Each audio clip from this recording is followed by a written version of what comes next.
big time win and a big time performance by these young guys. Woo! I'm on the edge of my seat, baby.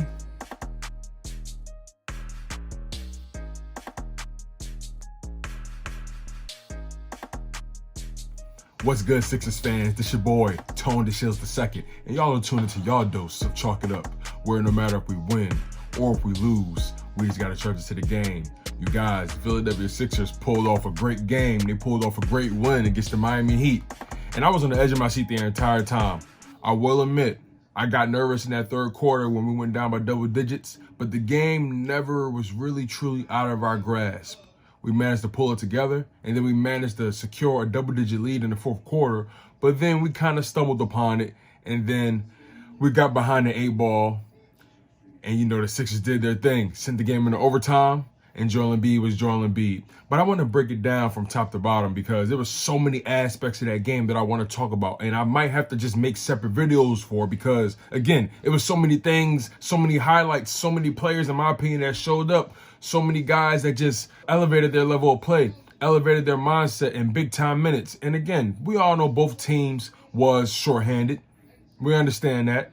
Jimmy Butler wasn't in. Bam Adebayo wasn't in. Seth Curry for the Sixers wasn't in. Tobias Harris wasn't in. Everybody was pretty much shorthanded. But at the end of the day, it was a beautiful game to watch. So let's go down and listen, talk about the biggest things I took away from it.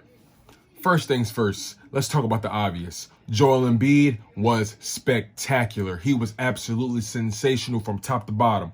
45 points, 16 for 23 from the field, 13 for 13 from the free throw line, put up 16 rebounds, 5 steals, a block, and his passing was absolutely beautiful, especially coming out of the double team. Remember, he got better with that. That was a problem for him back in the day. But now, playing under Doc Rivers, you can see the improvement in him passing out of the double team. He's way more instinctual. And then on top of that, he just looks so healthy. He was able to play big time minutes down the stretch when it mattered, and he didn't seem to lag. He didn't seem to sag. He didn't seem to drag. As a matter of fact, my man made the game-tying mid-range shot coming off of the screen to send the game into overtime. Put some respect on my guy's name. He coming for that MVP. He coming for that MVP. But let's move on to the next notion that I want to really talk about with you guys. Danny Green. We always talk trash about Danny Green. We never really give Danny Green the respect he deserves because sometimes he misses the biggest of shots. And then there are times where he's just making everything. But all in all, he's a streaky shooter. But tonight, he came to play.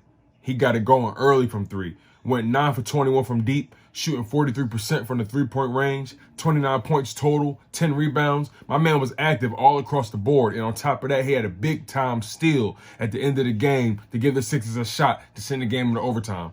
Danny Green, I want to really show you love, man. Since we've been shorthanded, you definitely stepped up playing big minutes, and I got to put some respect on your name as well, my brother. You came to play. This game was electric.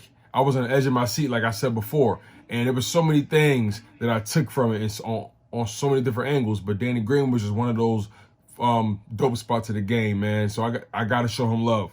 Moving on to my man, Isaiah Joe.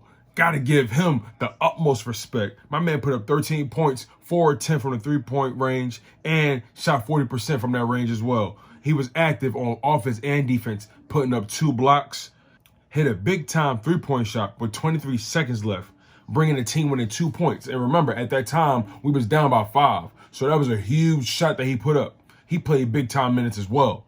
And I can't forget my man Tyrese Maxey. 16 points, 7 to 18 from the field, 8 assists, only had 1 turnover. This kid just plays with great and tremendous pace, has a great ability to see guys getting open. He plays so well on all levels, and he didn't really shoot too well from the 3-point shot, but he made a big-time one when it mattered.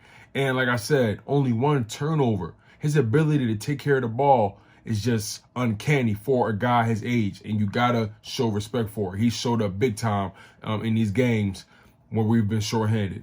And on top of that, we were coming off of 3 back-to-back losses, and that wasn't really a good look for us. So this is a great win for the team, a great win for these young guys. This was just a great performance by the young guys coming up, playing big-time minutes, and we got to put respect on their name. We have to. But last, and certainly not least, I got to show love to Mike Scott and Dwight Howard for coming in and playing very respectable, very meaningful minutes. Got to. Mike Scott had 16 points with 6 for 16 from the field, 4-12 from the three. No turnovers, which was huge. Played over 35 minutes in the game. And then Dwight Howard had 10 points, 8 boards, went 4 for 4 from the field.